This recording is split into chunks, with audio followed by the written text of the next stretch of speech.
السلام علیکم۔ جنگل میں منگل، رائٹر ضیلا ظفر، قسط نمبر 2۔ معذرت ذرا بہت فنی ناول ہے، بہت مزے کا ہے، تو کل بھی مجھے قسط نمبر 1 میں تھوڑی سی ہنسی آ گئی تھی، آج بھی آئے تو معذرت پہلے سے کر رہی ہوں۔ اگر یہ دروازہ اتنا پرانا ہے تو پھر کھل کیوں نہیں رہا؟ اون نے پوچھا۔ تو ایک پرانا سا دروازہ تھا جس کے 2 پٹ تھے، دونوں پٹ کے ساتھ ملا کر کنڈی لگائی جاتی تھی، ایک کنڈی اندر تھی، ایک باہر کی جانب تھی۔ تم لوگ باہر کی جانب دھکا دے رہے ہو، کیا پتہ دروازہ اندر کی طرف کھلتا ہو؟ نائب نے اپنی عقل کے مطابق بات کہی۔ ہم اسے توڑ رہے ہیں اور دروازہ توڑتے ہوئے یہ نہیں دیکھتے کہ یہ کس طرف کھلتا ہے، باقر نے کہا۔ لیکن پھر بھی ایک بار کوشش تو کرو، وہ بضد تھا۔ باقر نے غصے سے دروازے کو 2-3 بار اندر کی طرف کھینچا پر وہ نہیں کھلا۔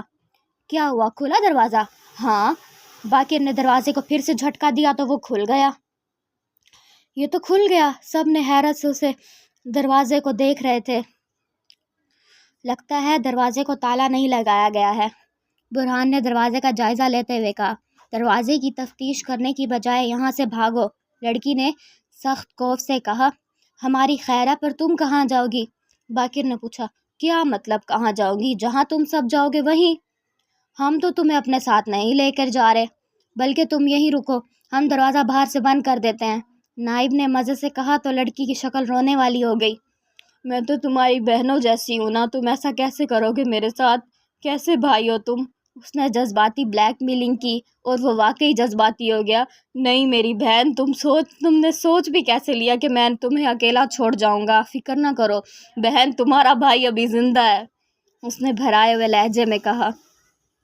وہ 5 ہٹ سے باہر آئے تو پتہ چلا کہ جس جگہ وہ بند تھے وہ ایک مٹی کا چکور ہٹ تھا جس کے چاروں جانب درخت تھے اور اتنی زیادہ تعداد میں تھے کہ ہر طرف وہی نظر آتے تھے۔ لگتا ہے ہم کسی جنگل میں ہیں، ہمیں کس طرف سے نکلنا چاہیے؟ اون نے پوچھا۔ اللہ کا نام لے کر کہیں سے بھی نکلتے ہیں، باقر نے کہا اور آگے کی جانب قدم بڑھا دیے۔ رکو، کہاں بھاگ رہے ہو؟ خان پیچھے سے چلایا۔ بھاگو، اون نے کہا اور سب نے دوڑ لگا دی۔ جا کر پکڑو انہیں جلدی، خان نے گن مین کو کہا۔ بوس اور شیدہ وہیں آ گئے۔ یہ لوگ کہاں گئے؟ بوس نے پوچھا۔ بھاگ گئے؟ کیسے؟ وہ چیخا۔ شیدے، تم نے دروازے پہ تالا لگایا تھا نا؟ اس نے جلدی سے شیدے سے پوچھا۔ نہیں۔ کیوں؟ بوس اور خان ایک ساتھ چلائے۔ یاد ہے پچھلی بار میں نے آپ کی کمرہ لوک کر کے چابی گم کر دی تھی، پھر لوک کھلوانے کے لیے چابی میکر کتنی مشکل سے ملا تھا، بس اسی مشکل سے بچنے کے لیے میں نے تالا نہیں لگایا۔ اس نے اطمینان سے اپنے تالا نہ لگانے کی وجہ بتائی۔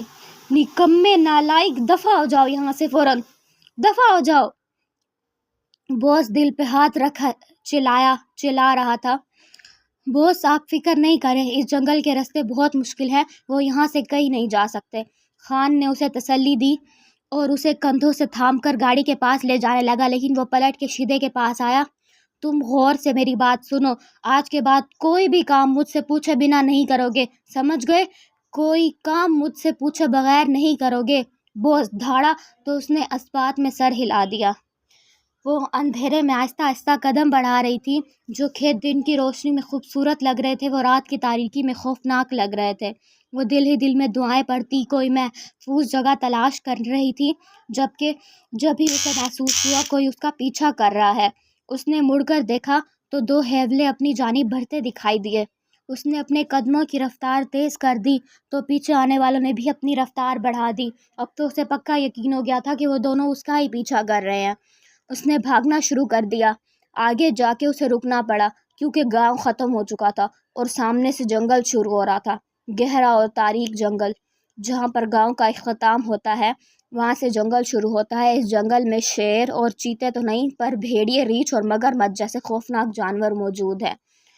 اس کے کانوں میں اپنی گائیڈ کی آواز گونجی۔ اس نے تھوک نکلا۔ آگے جنگل تھا، پیچھے وہ دونوں، مطلب آگے کنواں پیچھے کھائی۔ اس نے جنگل کی جانب دوڑ لگا دی۔ پیچھے آتے دونوں شخص رک گئے۔ یہ تو بھاگ گئی، اب کیا کریں؟ ایک نے دوسرے سے پوچھا۔ یہیں بیٹھ کر اس کا انتظار کرتے ہیں، اس نے کہا۔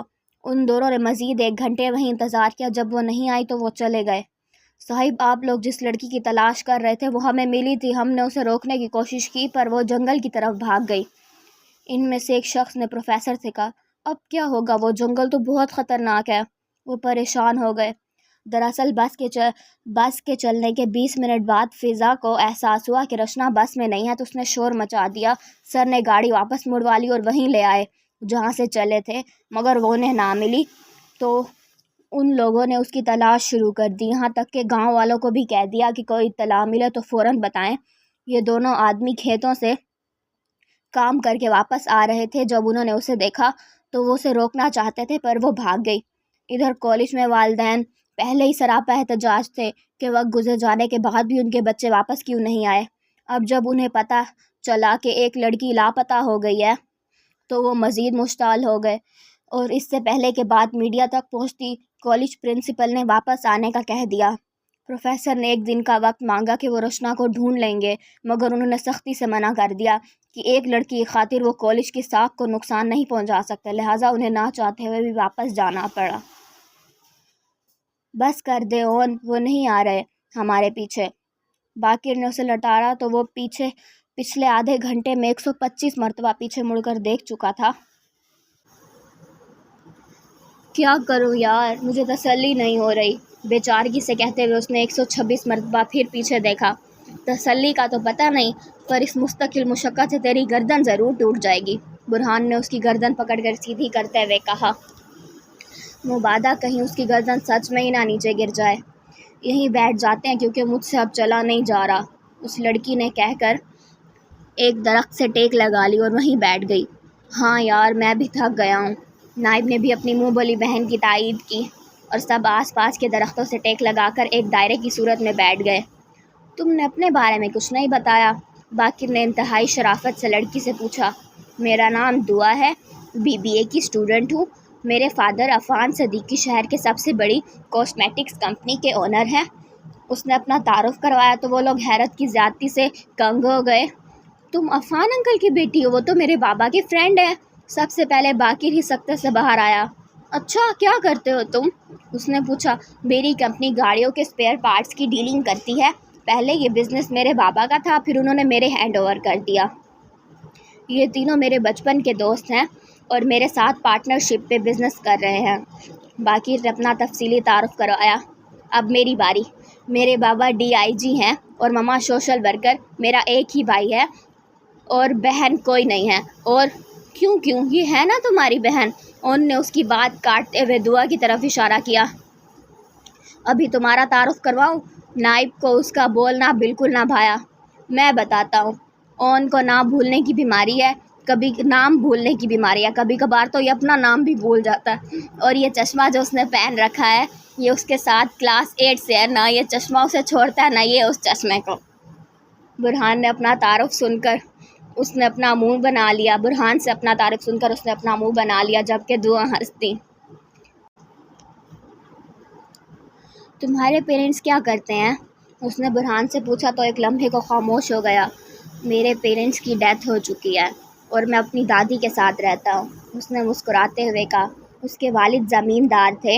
एक एक्सीडेंट में वो अपनी बीवी के साथ चल बसे थे, लेकिन वो अपने पीछे बहुत सी जायदाद छोड़ गए थे जो उसकी दादी ने उसके लिए सेव कर रखी थी। बाद में वही उसने बिज़नेस में इन्वेस्ट कर दी। मैं भी कुछ बोलूं? मेरे अम्मी अबू, बड़ी बहन और बहनोई चारों डॉक्टर हैं और उनका अपना हस्पताल है जहां मुल्क के नामूर डॉक्टर्स काम करते हैं, और फिर भी बेचारे इसके दिमागी मर्ज़ का इलाज ना करा सके। और मज़े से अपना तारुफ करवा रहा था जब नाइब ने उसकी बात काट कर अपना बदला लिया तो मुँह बसोर कर बैठ गया। तुम्हारे घर में सभी डॉक्टर्स हैं, तो फिर तुम इस फील्ड में क्यों नहीं आए? दुआ ने सवाल किया। वो दरअसल मैं अपने घर में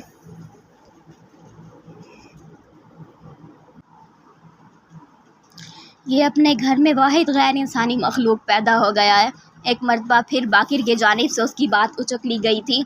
अब तो उसने बहुत ही बड़ा सा मुँह फुला लिया था। दुआ उनकी नोक झोंक से महसूस हो रही थी।